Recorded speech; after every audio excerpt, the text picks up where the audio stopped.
Amen. Look at somebody and say, anything can happen. Anything can happen. I don't know how many of you used to watch. It doesn't. It's on the syndication now, but it's not. There was a show, a drama that came on. I believe it came on TNT called Las Vegas. Anybody know this? A wonderful show. Glory be unto God.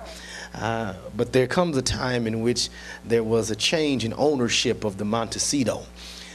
That was the name of the casino, and the glory to God. I guess since I don't gamble, I like watching the show. Glory to God. But when A.J. Cooper, Tom Selleck, bought the Montecito, the first thing he did when he came into authority, came into power, is he began to coin this phrase, anything could happen. And one of the things that was very amazing was that he came into ownership, and all of the people who had been working under the old regime, when he told them, he said, basically, we're going to let some people go, he said, because whether you want to admit it or not, revenue is down 20%. So everybody became somewhat frustrated, somewhat timid and worried about the security of their job. But every time he came up with a new idea that did not fit the norm, all the usual folk who had been there when things were running 20% under budget were amazed and did not think that his suggestions were important or good because they were different than the norm.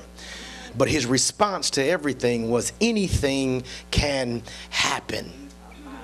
And if I don't get anything else across tonight, I want to leave that part in your spirit, that if you're going to be a child of God that's going to believe God and going to claim to walk by faith, you have to be a person who truly operates with this dynamic in mind, that anything can happen. Now, anything can happen, but oftentimes not everything does happen.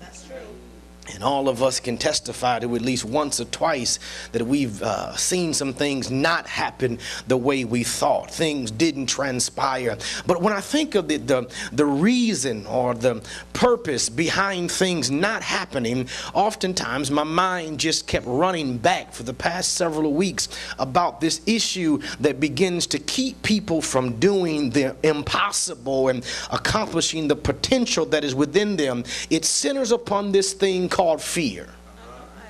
Fear is also known as cowardice.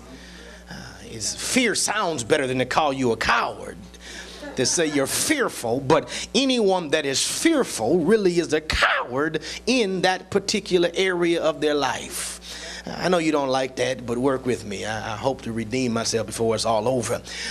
So if we were to define fear, one person said it is an emotional foreboding or dread of impending distress or misfortune.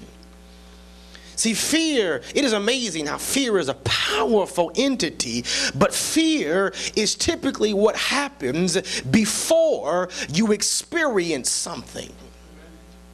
Oh yeah, there are some times when you get afraid when something happens. You're driving home and you see somebody a suspicious shadow in the corner of your eye. You go up to your door, you get a little afraid. Unless you're some people and y'all, glory to God. But anyway, you get a little afraid, you get worried. But typically, apart from being afraid of some spider or some bug, glory to God, afraid of some dark looming shadow in the distance, typically what we are afraid of is we have this fear of what potentially could happen.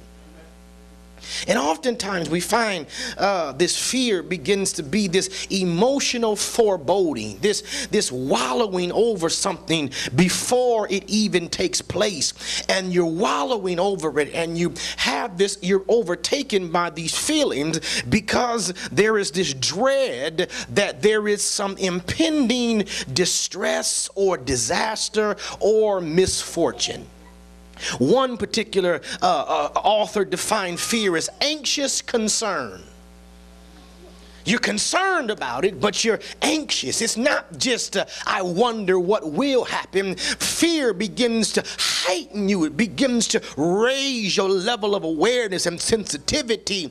Somebody said fear is to expect with alarm.